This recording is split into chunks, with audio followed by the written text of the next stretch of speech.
Hey guys, Alex here. Unfortunately, the first 10 minutes of audio from this episode got completely corrupted and is awful to listen to. So I'll just recap everything we talked about. Essentially, this episode we are doing our predictions and analysis of the upcoming Series 14 of Doctor Who. I think from memory, we went over a couple of things like casting. We talked about Jonathan Groff and Jinx Monsoon, and we discussed how we're excited for whatever capacity they're going to be involved in. From here, you can probably pick up immediately. Welcome to the episode. We also have Lenny Rush is also going to be in an episode, and I'm really excited about his appearance. If you don't know, he's a child actor. He's Oh yeah, 15 years from old. I don't know why I'm forgetting the name of it. I've seen a couple of episodes of it. Um, it's like, do you think I'm being unreasonable? I think it's the Am name I of the being show. unreasonable? Am I That's the being name of the show. unreasonable? Yeah. Yeah, he's got Bon. Uh, I was trying to say the scientific name for it, but he's very, very short. He's got Warwick Davis's thing, I think. Um, Not to generalize, but that's what it appears to be. Um, I've seen him. He was actually in the recent New Year's special episode of Taskmaster. That's what I saw him in, and Right. he is like genuinely a very funny guy. Yeah, Like he's putting aside very even his funny. age, like he's just fucking hilarious. So Yeah. the fact that he's got a role in this, it looks like the text here says he's playing a mysterious character named Morris, which gives me hope that he might be a bit more recurring than just a one episode thing. Hmm. Um, I don't know. It's just like I saw him in Taskmaster, and by that point I knew he was going to be in Doctor Who as well. But I saw him in that, and he just blew me away instantly. He's one of the funniest people I've seen on that show. Hmm. So yeah, I'm looking forward Yeah, to him. he's also very good in Am I Being Unreasonable? I should So check that it's out. yeah. I've seen I think the first 3 episodes and it's pretty good. Very just very authentic and relatable and funny, and also there's kind of a thriller element to it, but yeah, it's Okay, quite good. cool. Um, I don't think any other actors that I'm seeing here are as noteworthy to point out. We have people like Indira Varma, who has been on Torchwood before, Golda Rosheuvel, I think I'm pronouncing that right, Callie Cook, Sean Phillips, Paul Foreman, Aniran Barnard. No one I recognize, and it doesn't seem like many of them are like they're not Mm. naming their characters, so it doesn't seem like they're really shining a light on them yet. Mhm. Um, but that's just general casting, and I'm sure we'll see more interesting stuff pop up as the episodes go on. There might be stuff they're holding back. Um, but let's go to the episode titles because these were all revealed, I think, in Mm. one go over like a morning on social media. I think they posted these Yeah. really cool cinematic uh, uh, special effects uh, Like sort of little animation animations. sequences. Yeah. So Yeah. the first two episodes are dropping back to back on the Mhm. 11th of May. The first episode is called Space Babies, which is bizarre even for this show. And I think we have seen a glimpse of that with like babies in astronaut costumes or something like that. And then the second episode is called The Devil's Chord, which we've already talked about. That's probably going to be Mm. the Beatles episode. We've seen like uh, glyphs of musical writs being wrapped around Ruby in this really cool looking sequence. Mm. Um, I'm actually of the two. I think I'm looking forward to Devil's Chord the most because that seems like it's going to be heavily stylized and really, really awesome. Yeah, I mean if it's got a sequence like the one you described, it would have to be pretty trippy.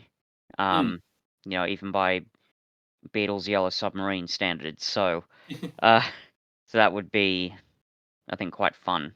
Yeah. It'd be The great third if episode. Go on. it would be also great if that's the episode that Jinx Monsoon shows up in, because Well, that's well, her character's called Maestro, so it almost certainly will be. mm, The third episode of the season is the one that I am deathly curious about. It's mhm. called Boom, and it's written by a friend of the show, Stephen Moffat. Okay, I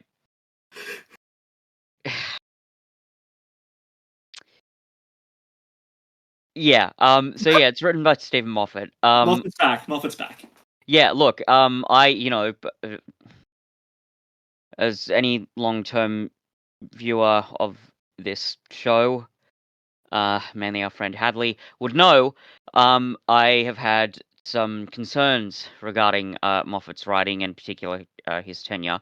But as I've actually said to Cuff and to Hadley privately, um, I'm actually at worst not bothered by the fact Moffat's coming back, and at best actually kind of excited, because I think his track record in RTD1 is really good. Yes, I've got issues with Girl in the Fireplace, but every other episode he wrote was basically a knockout. So Yes. if we can, if we get this dream team back of Moffat writing, RTD show running, and obviously I don't know how the behind the scenes things work with all this, Mm. but from my perspective, when I watch Moffat's RTD era shows, I almost like RTD sort of reining in some of the Mm. wackier ideas Moffat has. But regardless, whatever the reason is, I'm actually pretty excited about that. I think this could be, potentially another Stone Cold Moffat classic that we're getting to. It's only really again, thoughts I have about Girl in the Fireplace aside, it's mainly his show running that I have an issue with. When he's given, completely free reign, he can do really weird things with the storytelling and the characters and that persistent sentimentality. God, that's a whole thing. But the point is, I'm actually kind of excited for Moffat's return. Well, interestingly, I don't know if you've heard this, but Russell T Davies also put out an offer for Chris Chibnall to come back and do an episode of this season, but apparently Chris declined that offer. And it kind of makes sense that he did that. The three showrunners are obviously, they're, from all outward appearances anyway, they're pretty close to each other. They seem like they've got a good friendship between them. So it makes Yeah. sense that Russell would do that. And I wouldn't necessarily. I think that I would be in a similar position, obviously a bit more reserved, if Chibnall was doing an episode of this, because I think that largely his output under Davies and Moffat was fine at worst. Right. And in fact, I've mentioned it before, his Silurian two-parter in Series 5 is one of my favorites that he's done, and also just one of my favorite 11th Doctor stories in general. Mm-hmm. So it would have been interesting to see like that as well. Obviously, he wouldn't be able to do any massive plays in his standalone story, like double down on some of the more iffy things from his era. We'll Yeah. put it that way. So that's where I'm coming from with that. But Moffat returning, I'm really actually very excited about it. It really has a vibe to me, and I had a similar thought about Russell returning as showrunner. Like, he wouldn't have said yes if he didn't have an idea. Yeah. Yeah, So I'd I'm really agree. looking forward to what that is. Yeah. The fourth episode of this. Oh, sorry, you wanted to add one more Oh, point? I was just gonna add, I think, because Doctor Who, I think, is getting quite a bit bigger. The fact that it's now on Disney Plus kind of means it's bigger than it's ever been, and I think, no, like I certainly don't think this is true of any writers that are working on it or have worked on it. But if you're even an established writer, I think with such a big property, there's always a temptation to go, oh man, this is a big thing. I can get a lot of publicity and maybe even a lot of money out of this. But I think, and you've sort of pointed this out too, Moffat really loves the show. Yes. And regardless of what I may think about the directions that he took it in, it's clear he really cares about it.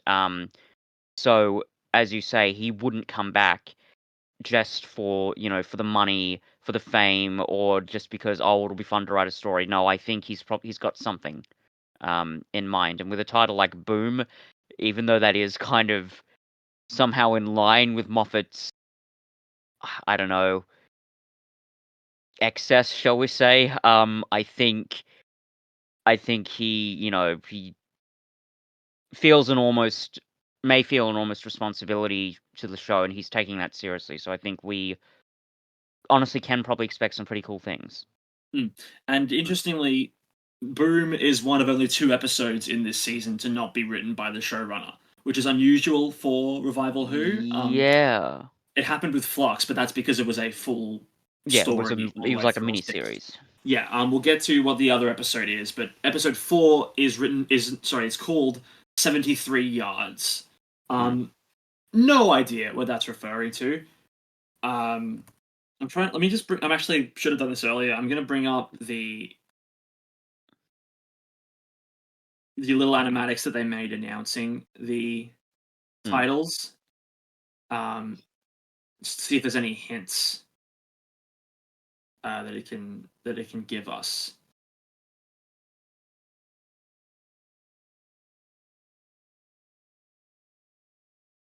This might take a bit. I really should have been on the ball with this earlier. That's all right. Magic of editing, Cuff.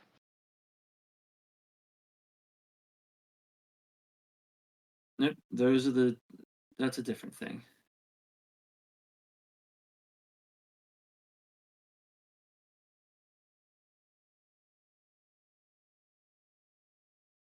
I'm just gonna give up on this. That's okay. So 73 yards. It could be anything really. Yeah. It's this middle section here is one where I'm like it's up in the air. It's nebulous. I'll tell you what, 73 yards, this is just a random thing, but maybe it's referring to, like,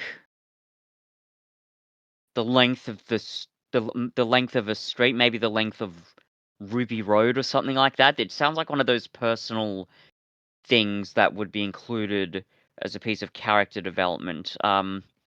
Again, maybe a weird prediction. As you say, it could literally mean anything, but that's just my thought. Okay, well Oh, by here's the way, something. and to be clear, that's not one of my predictions. Sure, sure.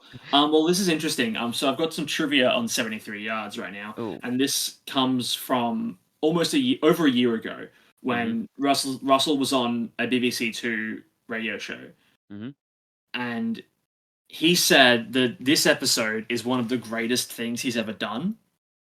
Wow. And he said, I sat here and I watched episode 4 last night, and I think it's one of the greatest things I've ever made in my life, so I'm very, very happy with it.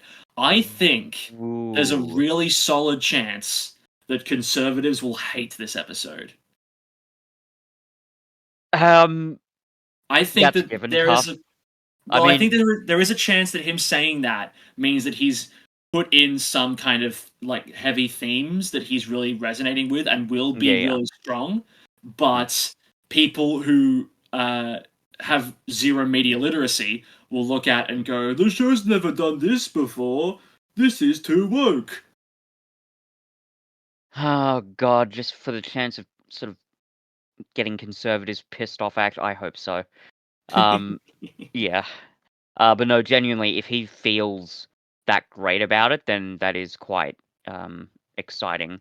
Because as you say, it does sound like one of those personal sort of stories, and I Yeah. think yeah, that's just going to be really interesting to look at. And given that many of the stories specifically that RTD wrote in the RTD1 era were, call them what they are, your knockout episodes, I think we can expect some pretty great things from this. Yeah, so that's neat. Just taking it on his word, I'm excited. Yeah. So the 5th episode is called Dot and Bubble. No idea. That could be anything. That could be. So it almost sounds like names of something. Like Could be, yeah. two Yeah, people or a planet and a like a moon or double act, something. maybe. Yeah. Yeah. It almost sounds like a weird kids superhero duo or something. Maybe, yeah. So could it again, just with Doctor Who, generally this stuff could mean anything.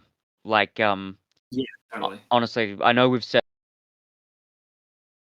in this show in previous episodes of this podcast, but the show is so crazy it could be anything. So that's kind of exciting. um, the 6th episode is called Rogue, and this is the other one that's written by external writers. In fact, this is a writing pair of Kate Herron and Bryony Redman.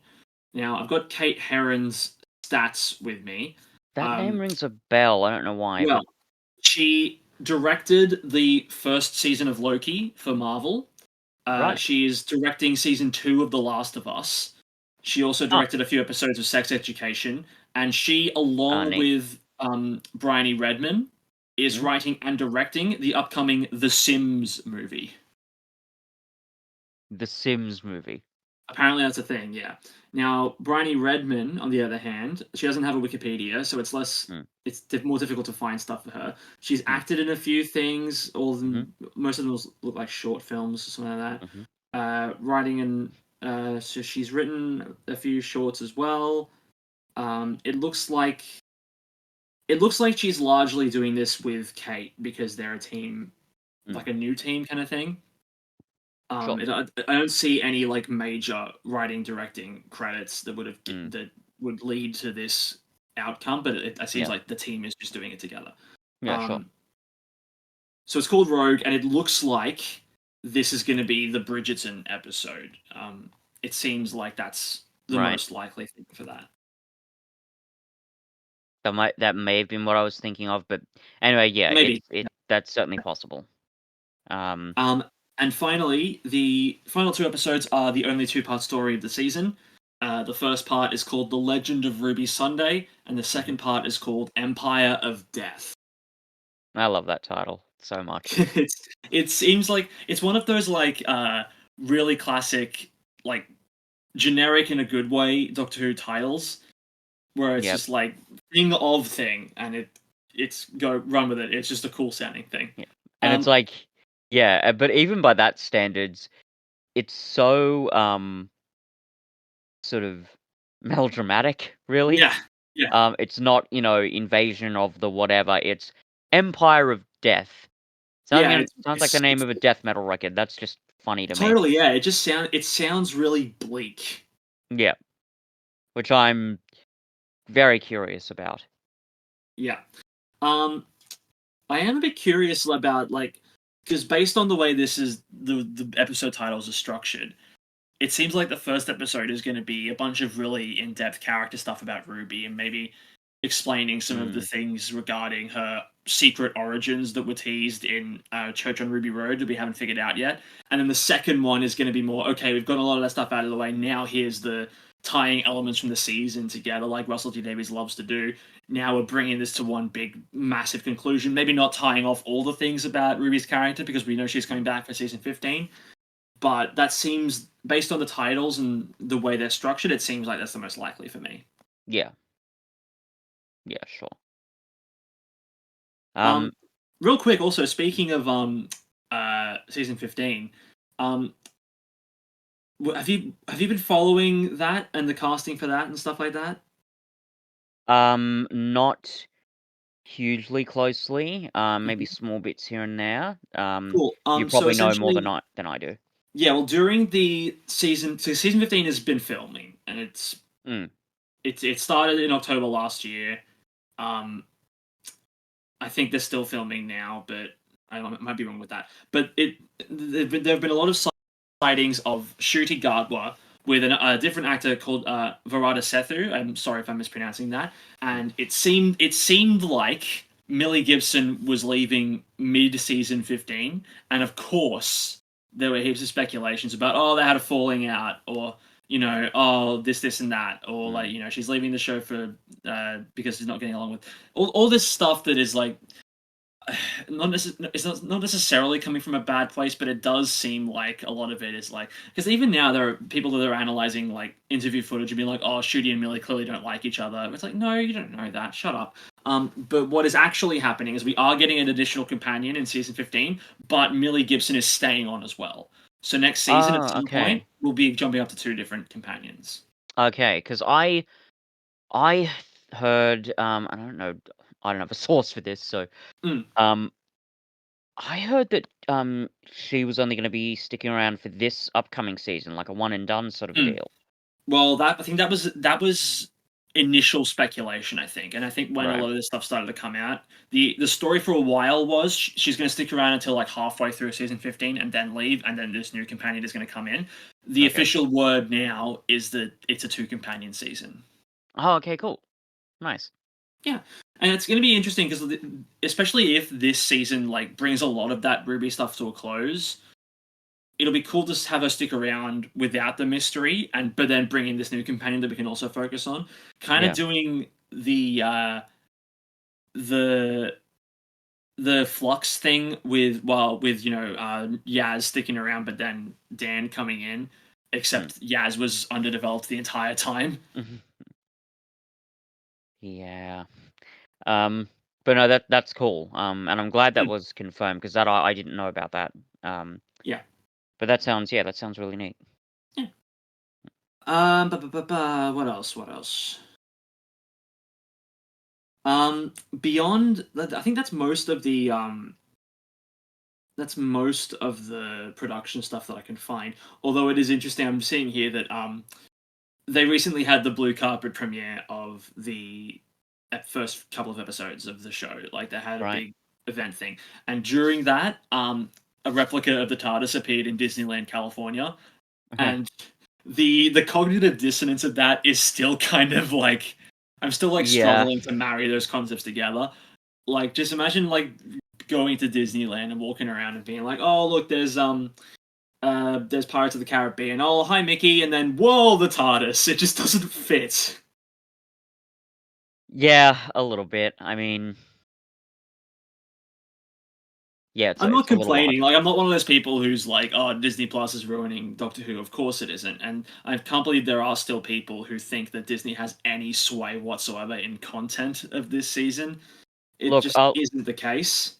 Look, I'll say this: the core principle of being kind of concerned about that, of Disney being this great, huge, company, and it's sort of interfering with a show like Doctor Who. The principle of that I can understand, because as I've often said, Doctor Who is really, for the most part, a from the grounds up sort of a franchise that for a long time, especially in the classic run, kind of had to prove itself, and to like the threat of a big company coming in and interfering with that sort of pure creative process is an understandable one. But there's been no evidence that that's what's happened at all. No, and look, I do want to make things clear. I'm not for mega corporations. I agree with part of this. But what I have an issue with is, like, you can be concerned about Disney snatching up all these properties, but you can't be concerned about Disney snatching up all these properties and making them woke, because that seems to be most of the narrative surrounding Disney. Oh yeah, no, Or Disney nonsense. Star Wars or Disney Marvel. Like that's always the narrative. Yeah, and the narrative is never Disney's buying everything for some reason. Yeah, it's to be clear, it's the monopolization element that's concerning. But even there, I think there's no real evidence to suggest that Disney's coming in and seriously interfering creatively with any major decisions. It's still a BBC show, like at its core, and RTD is literally running the show. So yeah, I'm not too worried about that. If there was going to be any indication that that was an issue, we would have seen it by now. Oh yeah, easily. I want to think back to the trailer because there are a few brief things that I want to make note of. Now, obviously, I am compelled to point out the dinosaur sequence. Yeah. Instantly, I saw that and I went, yeah! That was the legit sound that I made. And we get a clip of Ruby stepping on a butterfly, and suddenly she's like a lizard creature. Yeah, like a reptilian physiognomy. Yeah.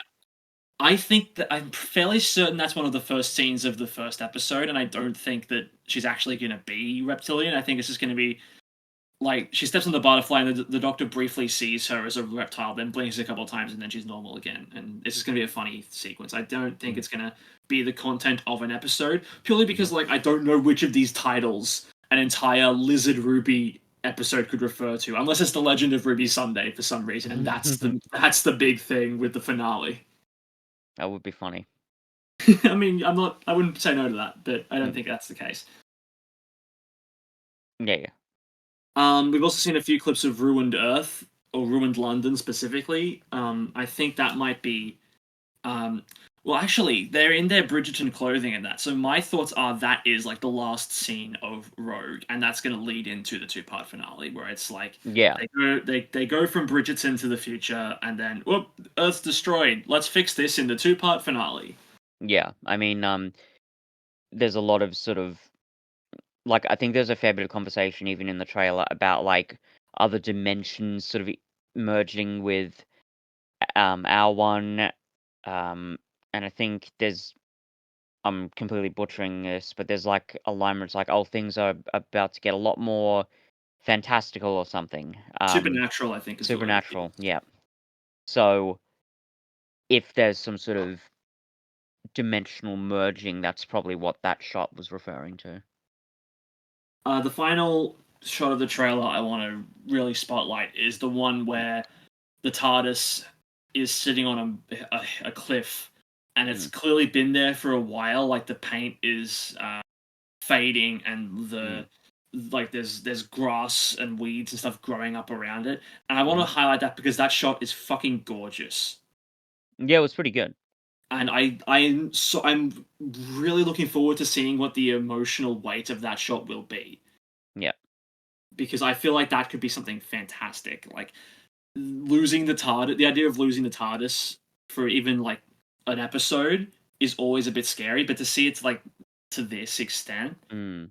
I'm really like hyping myself up for what this could mean for the episode that Mm. that's referring to, because that could be really cool. I wonder if they'll do like an almost, heaven sent Battle of Trenzalore thing where the Doctor's Maybe. alone for a long time. I mean, that could very easily be the case. Hmm. Uh, yeah, I don't know. I guess we'll find out. We are so close to new Doctor Who. I'm Yeah. Oh god, it's so weird because last time we were in this position, we were in between seasons of our reviews. Mm. We really spent a lot of time building up to the Star Beast. We had a few different, like, it was the 60th anniversary thing. Mm. It now it's like it's sort of snuck up on us in a way because we've been on this grind of reviewing season 3 and classic episodes. And now Yeah. all of a sudden we've got to stop all that because we're about to get 8 new episodes of Doctor Who back to back for the next Yeah, 7 it's weeks. it's shocking. It's almost scary in a way that we're this close. I Mm, keep forgetting that yes. is it the 11th? Is that the premiere date? Yeah, in Britain at least. I'm not sure what that Yeah. translates to here. 11th, like 11th, 12th. Yeah, yeah. Yeah. Still, that's soon. So, Yeah, I mean, it cannot be. It also just can't be understated. This is the most excited I've been for a full season of this show since 2018. Easily. yeah.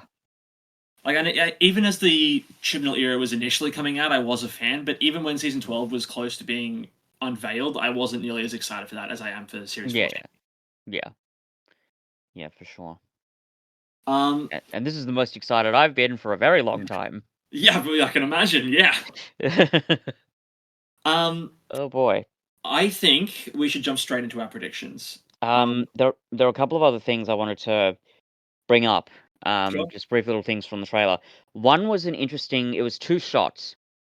And it was like it's the Doctor standing you see him in profile, and he's in front of the TARDIS, and then there's a smash cut, and then he's like in the same position, but the TARDIS is gone. I'm not sure what that was, but um, I hope I'm getting that right.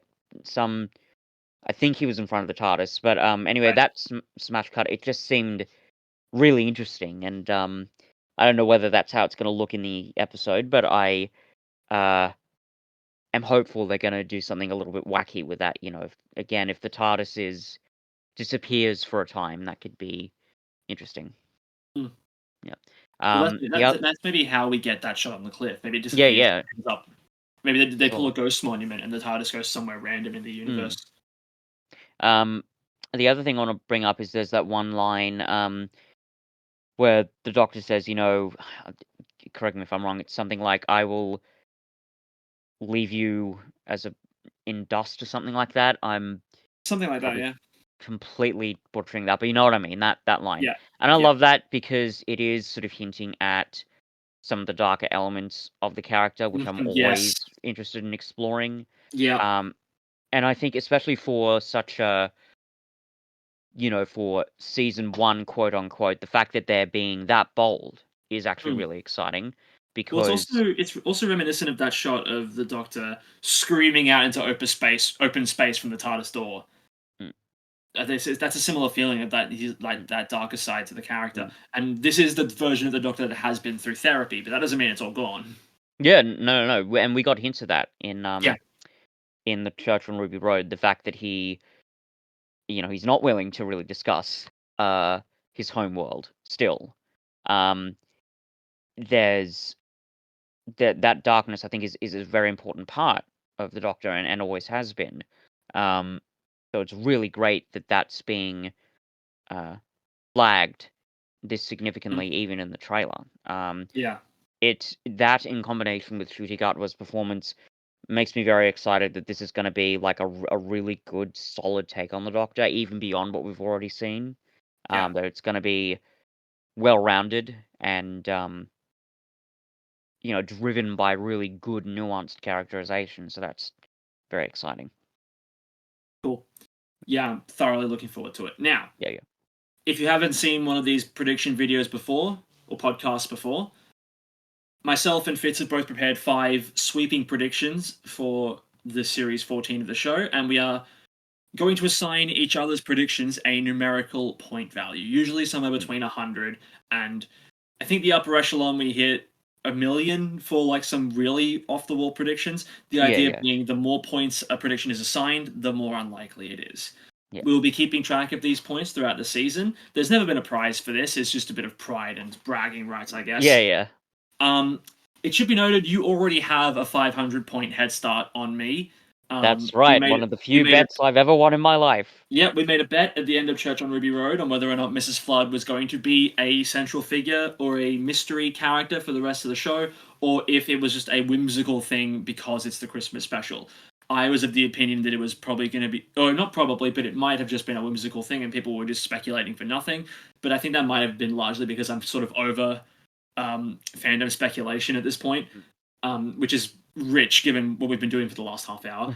Um, but you were correct. Mrs. Flood has been confirmed to be coming back in some form. It's not certain whether or not it'll be in this season, so we can decide now if you get the points immediately or you get them when she shows up again. What do you think? I think getting the points now would be good simply because the contention was whether she was going to show up at all as a character. That's And fair. now that that's been confirmed, um, yeah, I think that's sort of the bet that I made and was correct Okay, on. that's fair As enough. to what role she'll play, that's I think a separate question. Cool. So I've logged your 500 points. Yeah, It's already going to be tricky for me to come back from this because historically we haven't been very good at this. Um, but I'll let you go first. Um, sure. what I is your will first say, prediction? yeah, I will say most of these are pretty tame. There's certainly nothing like the insane predictions I had for the centenary special. That Sure. they were pretty nuts. Yeah. But yeah, anyway, yeah, we'll just go through it. So this one, I think the way I've worded it, it sounds big and a bit big and melodramatic, but I actually think it's pretty likely. Just take the way I've worded this with a grain of salt. So I've said Ruby will be revealed to be an almost messianic figure whose place in the story will be the key to saving the universe, like Timeless Child, Impossible Girl. Now, I've also said it seems rather likely, but I'm a bit nervous about that simply Sure. because of the track record of having those sorts of character arcs. Mostly with Timeless Child for, I think, fairly obvious reasons. Yeah. And I was not fond of the Impossible Girl story arc. Again, my viewing of the Moffat era at that time was very patchy, but it's still when that was revealed in that final episode, that did really annoy me. So, um, yeah, I think of the 3 showrunners we've had for the revival, I trust RTD most to pull this off. Mm-hmm. But and I do think it's likely, especially with a title like The Legend of Ruby Sunday, and the fact that we've got this bizarre, scene where she, as an infant, is dropped on a doorstep, um, on Christmas Eve. It seems that she's going to have this sort of, key to the universe sort of a thing going on. But Uh huh. um, Yeah, I'm so on that idea. Okay, so there's a couple of ways to interpret the messianic part Yeah, of this, right? So, for example, and you've the two examples you've listed. Timeless Child is the Doctor being the most important person in Time Lord history by birthright, yeah, and Impossible Girl is Clara being scattered throughout the Doctor's timeline because of a weird bootstrap paradox thing where the Doctor yeah, already saw that she did it. yeah. Um, Either way, and there is a whole like putting a name to it thing that I think you're also kind of wary of here, where Yeah, it's yeah, again it's a thing Moffat loved to do, right? The girl who waited, the Impossible Girl, yeah, that whole thing. yeah. Are you interpreting this prediction as more of a timeless child or more of an impossible girl? Like, will she Ooh. become important as throughout the season? Will we discover that she's important, and then she'll like adopt like because of the things we learn, or will she be revealed to be from birth this incredibly important, like prophetic figure? I hope this doesn't sound like a cop out. Somewhere between the two, but I think slightly more likely to be closer to Timeless Child. Not to the same extent, but um, given the way she's sort of set up, and what we've got with the trailer, I think it'll be more a again a prophetic key to saving the universe kind of a deal. Okay. With that in mind, I'm going to go Mhm, big on these points because I don't think Russell's going to do this. So mhm. I'm actually going to give you right off the bat 10,000 for that. Sure, sure, sure, sure. Um, I see what you mean because like if it's more like the girl who waited, the Impossible Girl, there's I think more of an assumption that getting her to that point is going to be built with more significant characterization and her sort of testing her metal and Yeah. growing into that role, I suppose you could Yes. say. Whereas Timeless Child is in a way almost the opposite, where it's literally the Doctor's Time Lord Jesus. And I realize that that's using those two comparisons. They may not be great, perhaps because of the quality of the writing involved in both. Because as much as I disliked things like The Girl Who Waited and The Impossible Girl, there's a difference there between that and the Timeless Yes. Definitely. Child. I think, but I think Mhm. again, somewhere more in the middle, like there's going to be elements where you kind of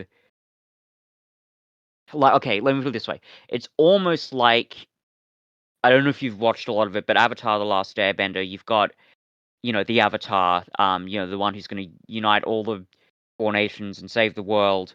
Yeah.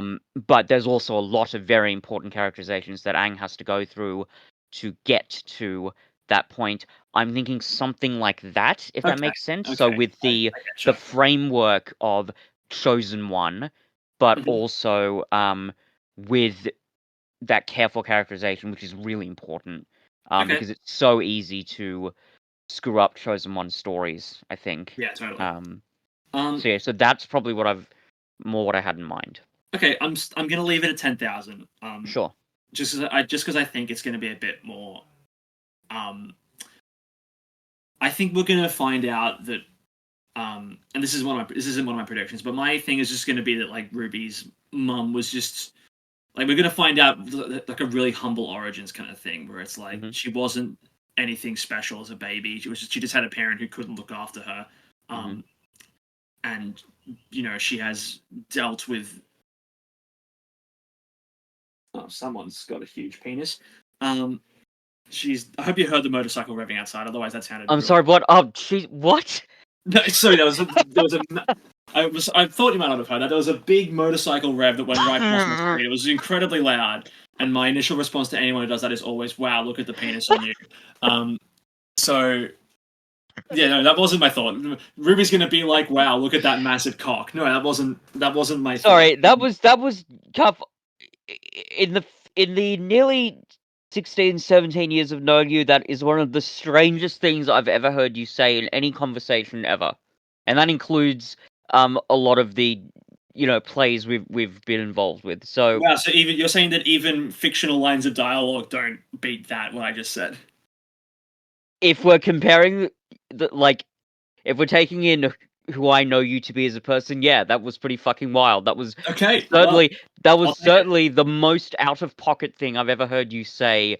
Um, Certainly outside of any production we've been in. Well, I'll take it. Anyway, Sure. I have no idea if I'll cut that or not. probably best to, but anyway. No, I'm thinking I'll leave it in.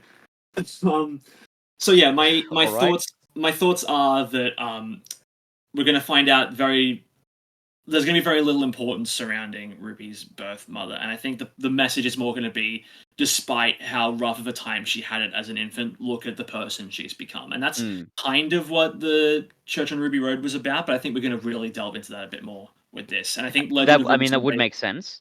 it might end up being like an ironic title where the legend is turns out there is no legend, but never mind. Mm. So my first actual prediction I'm going to make is that Sure. throughout this entire season, we're not going to have a single returning villain from previous episodes. Um, Ooh, that's Now interesting, and I'll get to why, but that seems like a pretty safe prediction because we haven't seen anything in the trailers that suggests mm, like the mm, Daleks are coming back. You know, the Sontarans is the side of anything like that. But they sometimes like to do that hidden reveal of the Daleks in the season yep. finale or something like that. I think there's not going to be nothing like that. I think this is going to be very season 11, very much focused on new characters and new creations, and then next season we're going to delve into more of the returning mythos. Mm. See, I'm slightly torn on what points to give that because that's the exact opposite prediction of my next one, and we'll get to it. But Ooh, interesting. um, yeah, but I'm at a point where I think it's kind of a 50-50 on whether it'll happen or not. So I'll give you I'll give you 500 points for that. Cool. I'll take Yeah. it. That makes sense because the last 50-50 we did was Mrs. Flood or no Mrs. Flood. So it Yeah. feels fair to put an equivalent value on that. Yeah. I think that's fair. Um, is there anything else you wanted to add to that, or should I just Nope, move on to mine? that one's pretty standard. Okay. What's your next one? Yeah, so it's the opposite, that we will get at least one returning villain from past stories. I can imagine there is a temptation to have the new Doctor, test their mettle against an established monster villain, and we haven't seen any evidence of that in the trailer, but as you sort of hinted at, that could just be, the production team keeping it under wraps, and if Yeah, the theme of this season and the trailer itself even is changes and sort of hooking in new viewers, putting in established villains in the trailer may just muddy the waters a little bit. yeah. So certainly if they've got a returning villain, keeping it under wraps would be the logical thing to do. Okay. Um, I think it's only fair that I also assign 500 to this. Sure, yeah. If I it is just a 50-50 thing, so I just think I understand where you're certainly where you're coming from, and maybe even the fact that we've already technically had a returning villain in the form of the toy maker may discount my theory here, but I just mm, given the show's track record, it's just so tempting to pit a new Doctor against an established villain. Um I Yeah, again, it is kind of a 50 thing. I can see RTD having, I guess, the courage to not indulge in that, but it's such an established thing at this point. It's at least somewhat likely, I think. But 500, cool. yeah, that's completely Yeah. fair. Well, touching on the toy maker briefly, this ties into my second Mm. prediction. Now, I don't think the toy maker's coming back, but Yeah, I don't I think think that so we're either. going to get a reveal or a nod to at some point. Do you remember at the end of the giggle when the toy maker said that his legions were coming? Yeah. I think that's going to be the reveal in this season. I think any not any, but at least some of the maybe more supernatural or mythical elements that the season throws at us will be revealed to be part of those legions that were set up in the giggle. Yeah.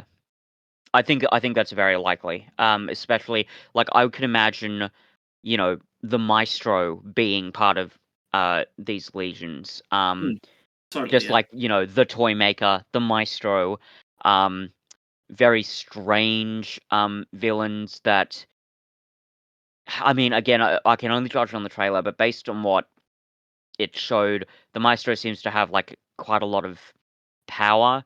Um, so it wouldn't surprise me if even if this character isn't on the same level of cosmological power as the toy maker, then maybe sort of like a lesser god sort of a deal. Yeah, totally. So I honestly think that's really likely. I think I'm gonna have to give that a pretty low score. I'm gonna give that 50 points. Wow. Okay, great. Almost a given. All right. Yeah, I mean, I think the way that was set up with the toy maker, it was such a like definitive thing, and when you combine Mhm. that with the supernatural elements, we're going to get at least some of that. It's going to happen in at least one episode, maybe even in the end, but there will be at least one episode where one of these, you know, one of this legion is going to show up. So yeah, I think it's pretty likely. Your third prediction? Yeah. Um, Again, this is kind of opposite to something you said earlier. The scene where Ruby steps on a butterfly and changes her physiognomy to that of a reptile seems like a one-off joke, but I predict it might become the premise of an episode. It could be a way for Ruby and the audience to be acquainted with the ramifications of time travel. Now, I will clarify, that second part is sort of more what I'm driving at, Okay. which is to say, I don't think we're going to be spending like a whole episode with Reptile Ruby. I think it may just be more of an impetus to Okay. ramifications of time travel. And this would also fit in with the changes theme and introducing a new audience. So yeah, so I don't know, maybe I'm contradicting myself. So the actual incidents of Ruby, you know, turning into a reptile type, that might be a joke, but I think that would be the setup for a whole episode. That's kind of what I'm getting at. Okay. So you think it's not going to be a throwaway thing, but you think it's going to be The impetus. yeah, the like a setup for the Yeah. themes of the episode. Yeah. Okay. Yeah. I'll give you 600 on that. Sure. Yeah. It's just one of those things where, and I know it's funny, like we're saying, oh, we're predicting things, but Doctor Who is such an unpredictable show. There's barely anything you can discount at this point. I mean, I Sure. know that the YouTuber Davis goes into the broke canon. There's some sort of backstory in one of the books of where the Master and the Doctor are part of some pop music band. So should we really be surprised by anything at this point? Anyway, um, but the point is that theme of ramifications of time travel. It's definitely been dealt with in the past in Doctor Who, but I don't know if there's been like a whole episode devoted to it in that intensive a way. So I think maybe this is wishful thinking, but it would be interesting to see if they did go that route. So that's my main thinking on that prediction. Cool. Yeah. Here's my third one. Mhm. Um, and this is largely spinning out the whole Empire of Death thing. Mhm. Um, I think that in the finale of this season, we are going to get the final and irreversible death of a character that is already known to us in this world. I don't Mm. know who, but Mhm. with a title like Empire of Death and with the whole morbid thing that that title um, evokes, Mm. I think it would be very on brand for that episode to kill someone permanently. I don't know who. Could be Kate Stewart. Could be one of the other unit people. It might be one of Ruby's family as like a really But dark thing to happen. But I yeah, think that's what's going to happen.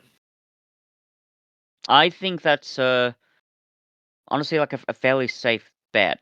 Um, because I think even with an episode title like that, there's a temptation to have the death be reversible or have the Doctor kind of swoop in last minute.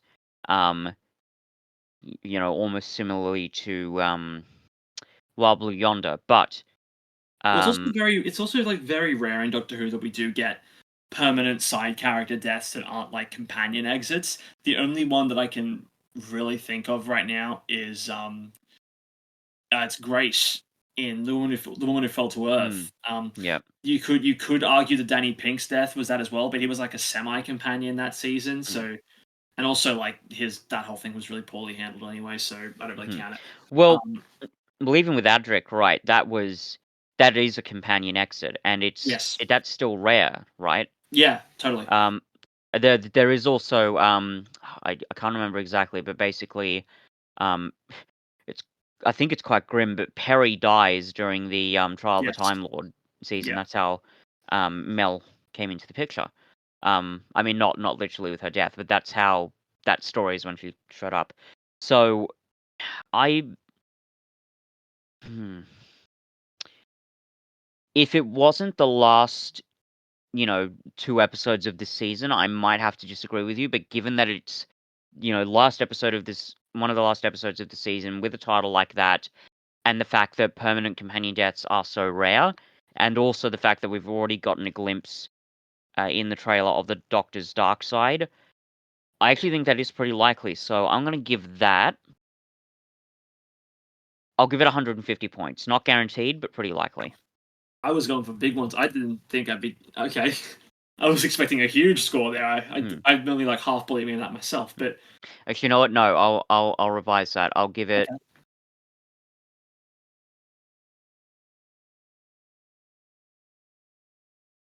Yeah, yeah. Okay. Yeah, I will revise it. I'll give it. Let's say 700. Um. Cool. Yeah. Yeah. I think that's fair. Yeah, it seems way more likely to me that we'll get no returning villains than we will have a major character death. Yeah. Let's put it that way. Yeah. Cool. All right. Yeah, let's hear your fourth prediction. Yeah. Yeah. So this is about Mrs. Flood. So Okay. she's inevitably going to return. RTD has flagged that. The question is just how much she's going to feature in the near future. Yeah. I think, and this is probably not even a particularly big prediction. I think she's only going to show up in a small capacity in this season if she really shows up at all. I think it's going to be laying the groundwork for bigger, more long-term involvement, sort of similar to River Song. Mhm. Um, so I think she will. It's not guaranteed that she's going to show up in this season. I do think it's pretty likely, but even if she does, it's going to be in Yeah. a smaller role. Cool. Maybe an end season cameo or something like that. Yeah, I don't have to think too hard about this one. That's a 250-point prediction. I think that's very likely to me. Yeah, I love the fact that that we say that's a 250-point prediction. That's very likely. That's the normal thing to say. Yeah. Yeah, that's what I get for making those insane predictions for the Hmm. centenary special. But anyway, Totally. Yeah.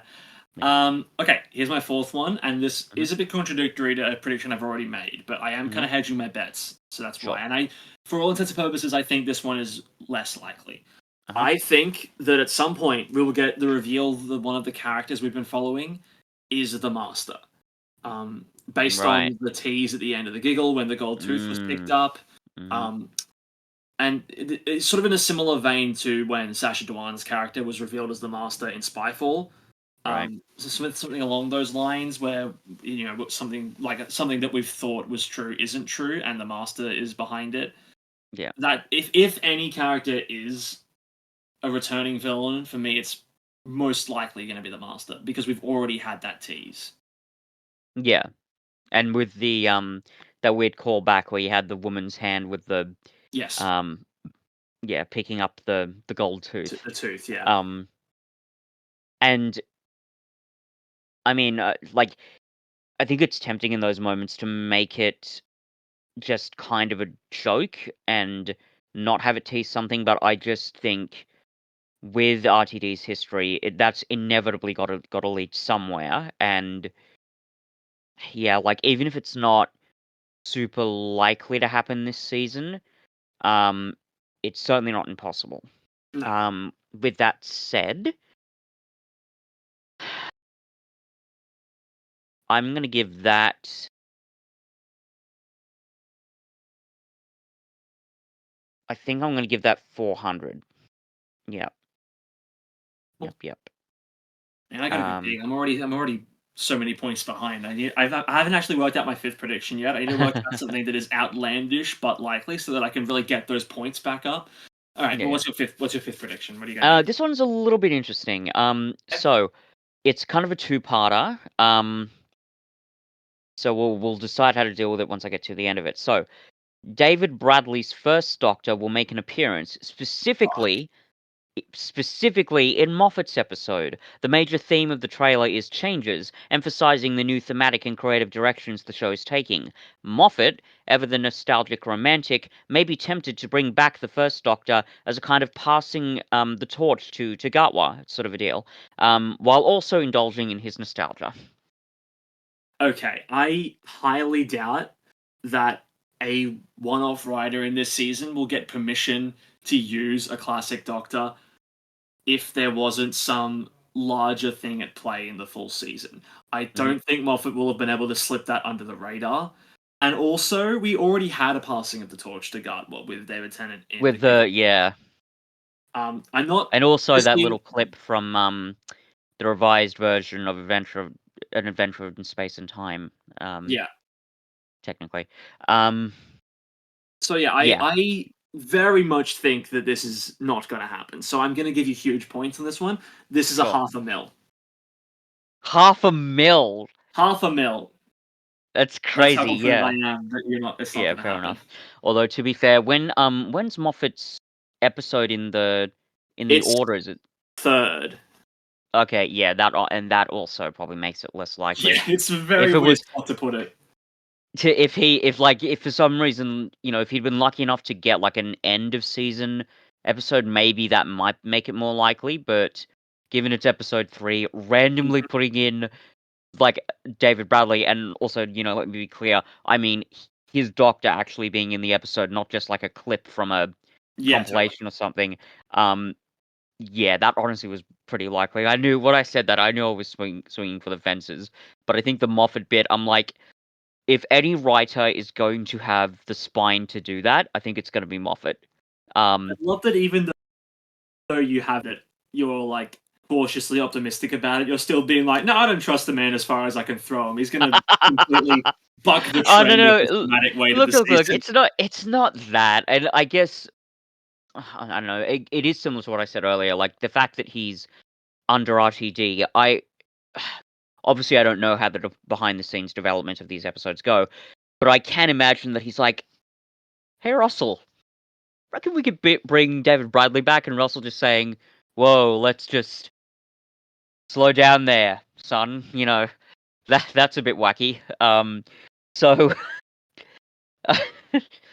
yeah, I think as you say, it's not likely. I think I mainly think if there was a writer who was going to try that, it would be Moffat. But that seems more of a Moffat writing in a Moffat run season thing to do. And even then, it would be like an end of season thing, like he did with Twice Upon a Time. Uh, Yeah, Certainly not episode 3. no, That'd be honestly, that would be strange even for Moffat. I've got to yeah, admit. yeah. So yeah, I thought honestly, yeah, fair. 500,000, sure. Okay, so I haven't actually planned a fifth prediction. Mm-hmm. So, and now, based on hearing all that, I'm taking this way too seriously. Let me just throw out something just nonsensical. Here we go. Sure. Swing for the fences. Go What's the crazy. craziest thing that I can think of that could still be in the realms of possibility? Uh, okay. Fuck it. Lenny Rush's character is revealed to be one of the Doctors from the Timeless Child era of the Doctor's life. That's weird and random, right? That's surely worth a lot of points. Lenny Rush is the Yes. Doctor from the same Joe Martin era of pre-Hartnell Doctor Who. I'll put it this way. Yes, but I don't think it's as unlikely as you may think. It is Wow, unlikely. you really don't want to give me any points. You've got a 500 point lead already, and you're clinging to it with an iron fist. Okay, like look, let me put it this way. It is very unlikely, but even if it's like even more unlikely than my wildest predictions in any of these prediction episodes, it may not be by much. I think the biggest point score you gave me, I think it was technically 1.1 mil That's for right. Yeah. some bullshit idea I came up with for the Centenary special. So with that in mind, I'm gonna give this 900,000. I'll take it. All right. Come on, Lenny. Don't let me down. Don't let me down, Lenny.